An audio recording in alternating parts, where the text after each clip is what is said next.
ça. Il faut que tu dises que t'as envie pour maman. Tu peux pas dire que ça. Je peux pas. Tu vas regretter. Pourquoi tu peux pas? Dis-moi. Parce que j'ai pas envie de me battre comme ça, en fait. C'est pas mon problème. Il faut se battre dans la vie. À un moment donné, tu vas le regretter. Faut qu'on choisisse la pierre tombale, la couleur du cercueil, les poignées, quel métal, cuivre, etc.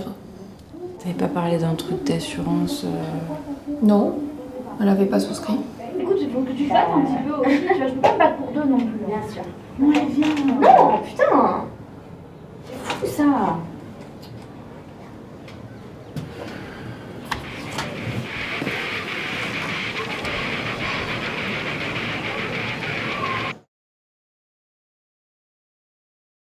Bah en vrai, on peut peut-être demander à papa qu'il fait quelque chose. Oui, ça on verra après. On verra en fonction du devis des pompes funèbres. Ok. Bon, elle viendra pas. Vous parliez de quoi? Du devis. Ah oui, alors moi je vous préviens, j'ai pas une thune. Bon, du coup j'ai appelé les pompes funèbres, on nous propose demain 10h30. Est-ce que ça vous va? Demain 10h30 à Rennes. Bah Rennes, pourquoi Rennes? C'est là qu'est le caveau familial. Bah, on habite tout à Paris, on va pas l'enterrer à Rennes. Mais Rennes-Paris, c'est pas la mort non plus, puis comme ça, elle sera avec mamie. T'y vas, toi, à Rennes, voir mamie? Non, je crois pas. Moi, je vais jamais à Rennes. J'ai pas le temps d'aller à Rennes. Et de toute façon, la question se pose pas, on peut pas. Pourquoi on peut pas? Mais c'est comme ça, c'est la loi. C'est la ville dans laquelle la personne est décédée. Non mais t'imagines, si tous les gens qui mourraient à Paris devaient être enterrés à Paris, on serait mal. Bah, je sors pas de mon sac. Bon, et tu dis rien, toi? Tout te va? Bon, pas Rennes, pas Paris, on fait quoi? On l'enterre pas? Mais non, mais la première chose qu'on doit se demander, c'est qu'est-ce qu'elle aurait voulu maman? Parce que toi, tu sais ce qu'elle aurait voulu? Ouais. Une crémation. Simple, rapide, sans chichi. C'est ça. C'est surtout moins cher, non? Si c'est une question d'argent, on peut s'arranger entre Mais nous. non, juste... Ben, elle me l'a dit, voilà. Ah bon, elle te l'a dit. Il y a un mois à peu près. Elle t'a dit ça autour d'un petit café? Non, elle m'a laissé un message vocal. Elle t'a laissé un message vocal à toi? Oui. J'y crois pas une seconde. Elle aurait pu le dire à n'importe laquelle de nous trois, mais pas à toi. Bah si, désolée. Elle dit quoi dans ce message? Qu'elle voudrait être incinérée. C'est tout. À peu près, oui. Je comprends pas pourquoi est-ce que moi j'étais pas au courant en fait. Bah peut-être que... elle a pas osé te le dire. Pourquoi elle oserait pas lui dire? Mais je sais pas. Donc tu savais qu'elle allait pas bien. Mais elle a jamais été bien, c'est pas un scoop, hein. Mais putain, mais t'es conne en fait. Elle parle de ce qu'elle veut concrètement pour son enterrement et toi tu nous dis rien. Tu comprends pas qu'on rentre dans la réalité là quand elle parle de se faire incinérer? Tu comprends pas que c'était super dangereux? Pourquoi t'as pas appelé son psychiatre? Elle a toujours été dépressive. Mais putain, elle parle de son enterrement! Tu vois pas que c'était un appel à l'aide? Mais on pouvait rien faire. Mais arrête de dire n'importe quoi, depuis qu'elle était sous médoc, elle avait fait aucune tentative! Si. Si, elle en avait fait une l'année dernière. Ok. Donc en fait, tout le monde me cache des trucs ici. Super. Fais-moi écouter ce message. Ça t'apportera rien. S'il y a un message, je veux l'entendre. Donne-moi ton téléphone. Non. Donne-moi ton téléphone. Non. Déverrouille-moi ça! Putain, déverrouille-moi! Déverrouille-moi ça! Putain, tu mets ce message! Tu me le mets! Wow! Vous êtes complètement folle là! C'est quoi votre problème? C'est pas Estelle qui a le vocal.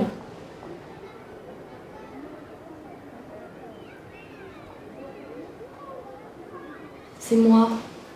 Elle me l'a envoyé juste après l'enterrement de sa pote de fac. Et ben voilà, on va l'écouter. Hein. Ma petite Mie, merci pour ton message. Oui, l'enterrement s'est bien passé. Enfin, dans la mesure où ça peut bien se passer. Hein. Je me suis imaginée à la place de Sylvie, là, allongée dans la boîte. Et le plus horrible, bah, c'était pas que je sois morte. C'était d'imaginer le défilé de gueules de faux derges que j'allais devoir me taper quand je mourrais. Ton père, sa grosse pétasse, et puis tes sœurs, là, cette bande de petites putes, là. Alors j'imaginais trop bien, là, défiler au-dessus de moi. Oh, c'était horrible. Estelle, cette grosse gourde, là, elle est tellement radine. Oh, c'est pas sûr qu'elle ait le courage de prendre sa vieille bagnole, là, toute pourrie, pour venir me voir. Et Lucie, là, cette pauvre petit oiseau blessé, là, les yeux baissés, là, comme une merde. Là, je l'avais dit hein, à ton père, à force de trop la couver, il allait en faire une mauviette. Hein. Alors par contre, Camille, là, c'est un bon coup de bite qu'il faudra celle-là, pour la dérider, là, avec ses manières et son air hautain. Heureusement que t'es là, toi. Bon bah donc, t'as compris, hein, s'il devait m'arriver un truc, je veux pas d'hommage, pas de trompette, là, je veux qu'on me brûle. Et puis qu'on jette mes cendres quelque part, et puis après, basta, hein, on n'en parle plus. J'arrête de bavasser, là, je t'embrasse.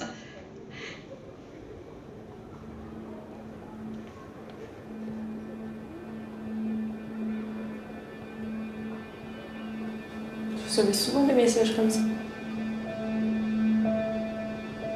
Presque tous les jours. Elle passait son temps à se plaindre et dernièrement elle parlait que de sa mort, donc moi Et je me dis que si elle avait envoyé juste un seul message à l'une d'entre vous, peut-être qu'elle serait encore là, genre elle serait pas morte. Je suis désolée, je suis désolée, je savais pas, vraiment je savais pas, je suis désolée, je savais pas quoi faire.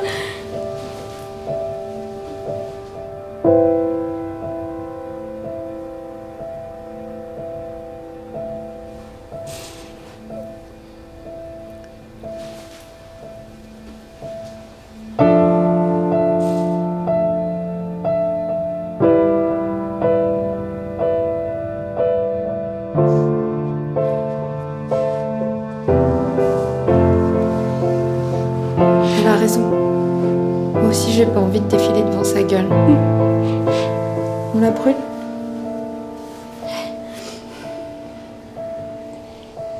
Ouais, on la brûle. On la brûle.